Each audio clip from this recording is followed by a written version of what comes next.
Nós estamos lendo do livro Krishna, a Suprema Personalidade de Deus, escrito por Sua Divina Graça, A.C. Bhaktivedanta Swami Prabhupada. Capítulo 10. A Libertação de Nalakuvara e Manigriva. Aqui se descreve a história da maldição de Nalakuvara e Manigriva e sua libertação por Krishna, sob o desejo todo bem-aventurado do grande sábio Narada. Os dois grandes semideuses, Nalakuvara e Manigriva, eram filhos do tesoureiro dos semideuses, Kuvera, que era grande devoto do Sr. Shiva. Pela graça do Sr. Shiva, a opulência material de Kuvera não tinha limite. Assim como os filhos de um homem rico às vezes se viciam em vinho e mulheres, da mesma forma, estes dois filhos de Kuvera também estavam viciados em vinho e sexo. Certa vez, estes dois semideuses, querendo desfrutar, entraram no jardim do Sr. Shiva, na província de Kailasa, nas margens do rio Mandakini Ganges. Lá, eles beberam muito e puseram-se a ouvir o doce cantar das mulheres que os acompanhavam naquele jardim de flores perfumadas. Em estado de embriaguez, ambos entraram na água do Ganges, que estava cheio de flores de lótus, e lá começaram a desfrutar da companhia das jovens, exatamente como o elefante desfruta as elefantas dentro da água. Enquanto se divertiam assim na água, aconteceu que, de repente, Narada, o grande sábio, passou por aquele caminho. Narada pôde entender que os dois semideuses, Nalakuvara e Manigriva, estavam bêbados demais e não podiam nem ver que ele estava passando. As moças, porém, não estavam tão embriagadas quanto os semideuses, e logo ficaram envergonhadas por estarem nuas na presença do grande sábio Narada. As moças começaram a cobrir-se com toda a pressa. Os dois semideuses, filhos de Kuvera, estavam tão embriagados que não puderam perceber a presença do sábio Narada, e por isto não cobriram seus corpos. Vendo os dois semideuses tão degradados pela embriaguez, Narada desejou seu bem-estar, e por isto mostrou sua misericórdia imotivada para com eles, lançando-lhes uma maldição. Por compaixão, o grande sábio queria acabar com seu falso prazer derivado da embriaguez e da associação com as jovens, e quis que eles vissem o Sr. Krishna face a face. Narada planejou amaldiçoá-los da seguinte maneira.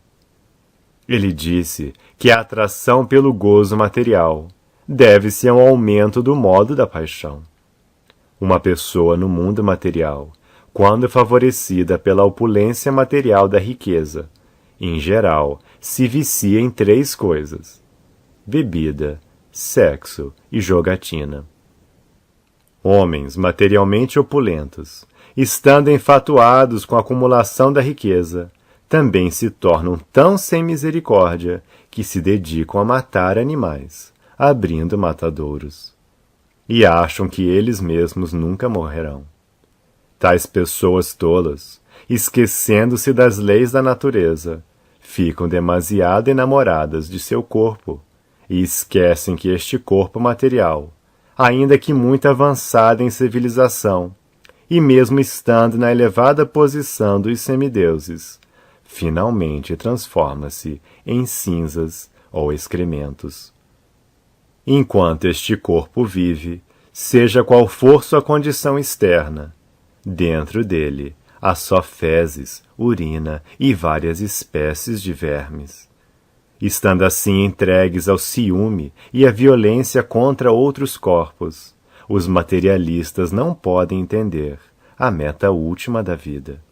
E sem conhecer esta meta da vida, em geral eles deslizam para uma condição infernal em sua vida seguinte. Estas pessoas tolas cometem todo tipo de atividades pecaminosas por causa deste corpo temporário, e são incapazes até de considerar se este corpo realmente lhes pertence. De modo geral, é dito que o corpo pertence às pessoas que alimentam o corpo. Portanto, seria possível perguntar se este corpo pertence à própria pessoa, ou ao patrão a quem se presta serviço. O senhor de escravos reivindica pleno direito aos corpos dos escravos, porque o senhor alimenta os escravos. Pode-se perguntar também se o corpo pertence ao pai, que é o senhor do corpo, já que fornece a semente, ou à mãe, que desenvolve em seu ventre o corpo do filho. Pessoas tolas ocupam-se em cometer todo tipo de pecados, devido à ideia errônea de identificarem-se com o corpo material. Mas precisamos ser inteligentes o bastante para compreender a quem pertence este corpo. Uma pessoa tola dedica-se a matar animais para manter o corpo, mas não considera se este corpo pertence a si mesma, ou a seu pai, ou mãe, ou avô materno. Às vezes, um pai dá sua filha em caridade a uma pessoa com a intenção de receber em troca o filho dela como seu filho. O corpo também pode pertencer a um homem mais forte que o força a trabalhar para ele. Às vezes, o corpo do escravo é vendido ao senhor, com a condição de que o corpo pertencerá ao senhor. E no fim da vida, o corpo pertence ao fogo, porque o corpo é jogado ao fogo e reduzido a cinzas. Ou o corpo é lançado à rua para ser comido pelos cães e abutres. Antes de cometer todo tipo de pecados para manter o corpo, é preciso que se entenda a quem pertence o corpo. Conclui-se em última análise que o corpo é um produto da natureza material e que, no final, ele se funde na natureza material. Portanto, a conclusão deve ser que o corpo pertence à natureza material. Não devemos pensar erradamente que o corpo nos pertence, porque deveria alguém se entregar à matança apenas para manter um bem falso. Porque se deveriam matar animais inocentes para manter o corpo. Quando está fascinado com o falso prestígio da opulência, o homem não se interessa por qualquer instrução moral, mas se entrega ao vinho, às mulheres e à matança de animais. Nestas circunstâncias, um homem pobre está em melhor situação, porque um homem pobre pensa em si em relação com outros corpos. Um homem pobre muitas vezes não quer infligir ferimentos a outros corpos, porque ele entende de maneira mais rápida que quando se fere, ele sente dor. Assim sendo, o grande sábio Narda considerou que por estarem tão fascinados com o falso prestígio, os semideuses Nalakuvara e Manigriva deveriam ser postos numa condição de vida destituída de opulência. Uma pessoa que tem um espinho no corpo não deseja que outros sejam picados por espinho. Um homem ponderado que se encontre numa vida de pobreza não deseja que outros também sejam postos nesta condição. Em geral, vê-se que alguém que começou numa vida de pobreza e enriqueceu, cria alguma espécie de instituição de caridade no fim de sua vida, para que outros homens aflitos pela pobreza possam se beneficiar. Em resumo, um homem pobre e compassivo pode considerar com empatia as dores e prazeres alheios. Um pobre raramente se torna arrogante devido ao falso orgulho e pode livrar-se de todos os tipos de fascinação. ele pode ficar satisfeito com qualquer coisa que consiga para sua manutenção, pela graça do Senhor. Permanecer na condição de pobreza é uma espécie de austeridade. De acordo com a cultura védica, portanto, os brahmanas, por uma questão de rotina, mantêm-se numa condição de pobreza para se salvarem do falso prestígio da opulência material. O falso prestígio, causado pelo avanço da prosperidade material, é um grande impedimento para a emancipação espiritual. Um pobre não pode engordar artificialmente, comendo sempre mais. E por não ser capaz de comer mais do que é necessário, seus sentidos não são muito turbulentos. Quando seus sentidos não são muito perturbados, ele não pode tornar-se violento. Outra vantagem da pobreza é que uma pessoa santa pode entrar facilmente na casa de um homem pobre, que assim pode tirar vantagem do contato com o santo. Um homem muito opulento não deixa ninguém entrar em sua casa, portanto o santo não pode entrar. De acordo com o sistema védico, uma pessoa santa toma a posição de um mendicante, de modo que, sob pretexto de mendigar algo do chefe de família, ele possa entrar em qualquer casa. O chefe de família, que em geral esqueceu tudo sobre o avanço espiritual, por estar ocupado mantendo os negócios familiares, pode beneficiar-se da associação com a pessoa santa. Existe grande possibilidade de que um pobre seja liberado pela associação com o santo. De que adianta as pessoas ficarem arrogantes por causa da opulência material e do prestígio, se são privadas da associação com pessoas santas e devotos da Suprema Personalidade de Deus. O grande sábio Narda pensou, portanto, que era seu dever pôr aqueles semideuses numa condição em que não pudessem ser falsamente orgulhosos de sua opulência e prestígio materiais. Narda era compassivo e queria salvá-los de sua vida caída.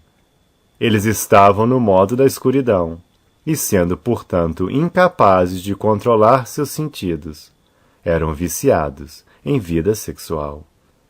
Era o dever de uma pessoa santa como Narda salvá-los de sua condição abominável. Na vida animal, o animal não tem capacidade de compreender que está nu, mas Kuvera era o tesoureiro dos semideuses, um homem muito responsável. E Nala Kuvera e Manigriva eram dois de seus filhos.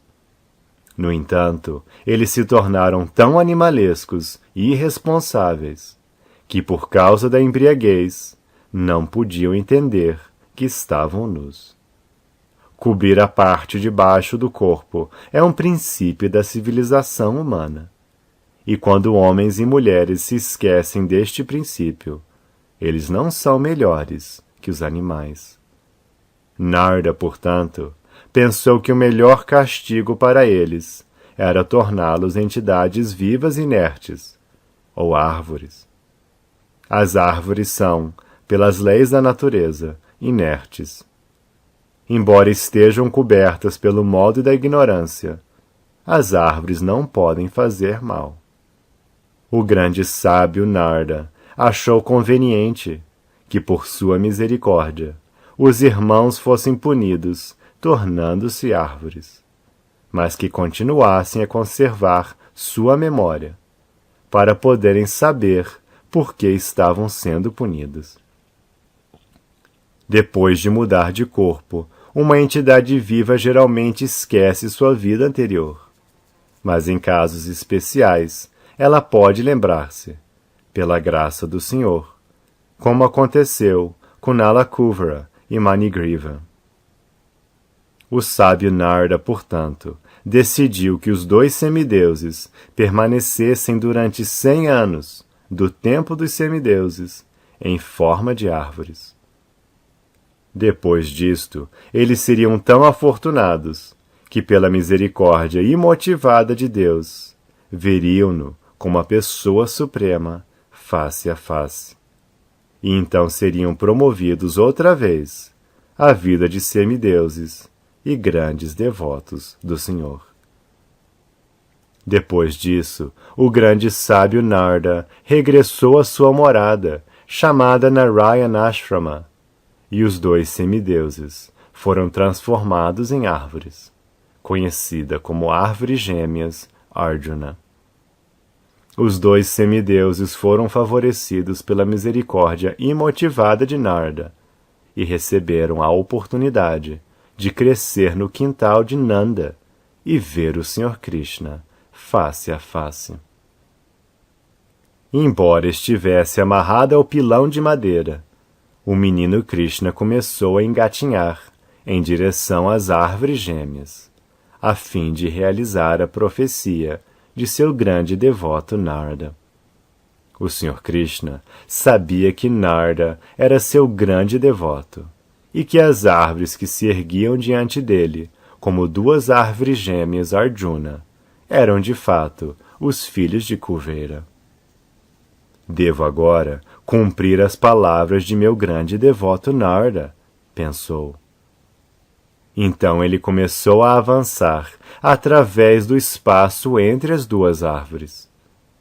Embora Krishna fosse capaz de atravessar a passagem, o grande pilão de madeira prendeu-se horizontalmente entre as duas árvores.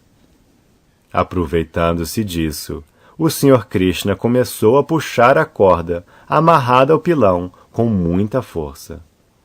Logo que ele puxou, as duas árvores, com todos os galhos e membros, caíram imediatamente, fazendo um grande barulho. Das duas árvores quebradas caídas, saíram duas grandes entidades, brilhantes como fogo ardente. Todas as direções ficaram iluminadas e belas devido à presença deles. Os dois corpos purificados imediatamente se apresentaram ao menino Krishna e inclinaram-se para oferecer seus respeitos e orações, com as seguintes palavras: Querido Sr. Krishna, você é a personalidade original de Deus, Senhor de todos os poderes místicos. Brahmanas eruditos sabem muito bem que esta manifestação cósmica é uma expansão de suas potências, que algumas vezes se manifestam e outras vezes ficam imanifestas. Você é quem concede originalmente a vida, o corpo e os sentidos para todos os seres vivos. Você é o Deus eterno, o Sr. Vishnu, que é onipenetrante, o controlador imperecível de tudo e o tempo eterno. É a fonte original da manifestação cósmica, que está agindo sob o encanto dos três modos da natureza material: bondade, paixão e ignorância. Você vive como a superalma, em todas as múltiplas formas das entidades vivas, e sabe muito bem o que está acontecendo dentro dos corpos e mentes. Por isso, você é o diretor supremo das atividades de todos os seres vivos. Mas, embora esteja no meio de tudo o que está sob o encanto dos modos materiais da natureza, você não é afetado por estas qualidades contaminadas. Ninguém sob a jurisdição dos modos materiais pode entender suas qualidades transcendentais, que já existiam antes da criação. Por isso, você é chamado de Transcendência Suprema. Oferecemos nossas respeitosas reverências a seus pés de lótus. Você é o Sr. Vasudeva, o Brahman Supremo, que é sempre glorificado por suas potências pessoais internas. Neste mundo material, só é possível conhecê-lo através de suas diferentes encarnações. Embora você assuma diferentes tipos de corpos, estes corpos não fazem parte da criação material. Eles estão sempre cheios de potências transcendentais, de opulência, força, fama, beleza, sabedoria e renúncia ilimitadas.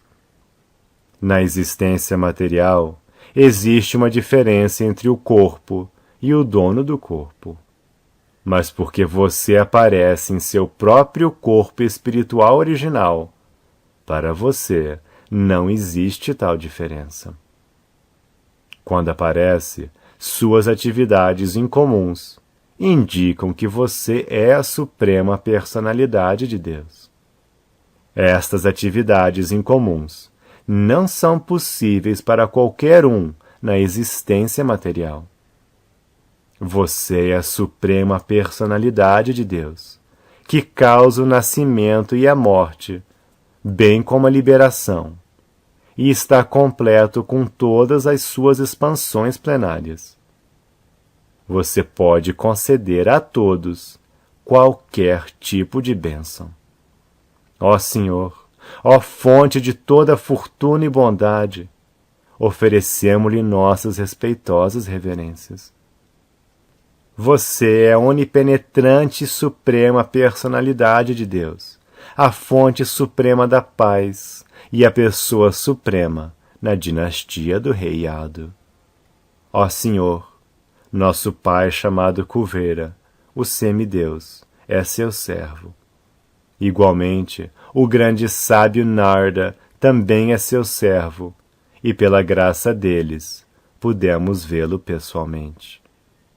Rogamos, portanto, que possamos estar sempre ocupados em seu serviço amoroso transcendental, falando só de suas glórias e ouvindo sobre suas atividades transcendentais. Que nossas mãos e nossos membros ocupem-se em seu serviço e nossas mentes sempre se concentrem em seus pés de lótus e nossas cabeças sempre se curvem diante da onipenetrante forma universal de sua onipotência. Quando os semideuses Nalakuvara e Manigriva terminaram suas preces, o menino Krishna, senhor e proprietário de Gokula, que estava amarrado ao pilão de madeira pelas cordas de Yashoda, começou a sorrir e disse: já era de meu conhecimento que meu grande devoto Narada Muni havia mostrado sua misericórdia imotivada, salvando-os da condição abominável de orgulho causada pela posse de beleza e opulência extraordinárias numa família de semideuses. Ele os salvou de deslizarem para a condição mais baixa da vida infernal. Todos estes fatos já me são conhecidos. Vocês são muito afortunados, porque não só foram amaldiçoados por ele, mas tiveram a grande oportunidade de vê-lo. Se a alma condicionada consegue, por acaso, a grande fortuna de ver face a face um grande santo como Narada, que é sempre sereno e misericordioso para com todos, então ela se libera imediatamente. Isto é como se colocar à plena luz do sol. Não pode haver impedimento para a visão. Portanto, ó Nalakuvara e Manigriva, suas vidas agora são bem-sucedidas, porque vocês desenvolveram o amor estático por mim. Estes são seus últimos nascimentos dentro da existência material. Agora podem voltar para a residência de seu pai, nos planetas celestiais. Ao manterem essa atitude de serviço devocional, vocês serão liberados nesta vida mesmo. Depois disso, os semideuses circunjiraram muitas vezes o Senhor e prostraram-se repetidas vezes diante dele, e assim partiram. O senhor continuou atado, com cordas ao pilão. Neste ponto, encerram-se os significados Bhaktivedanta do capítulo 10 de Krishna, intitulado A Libertação de Nalakuvara e Manigriva.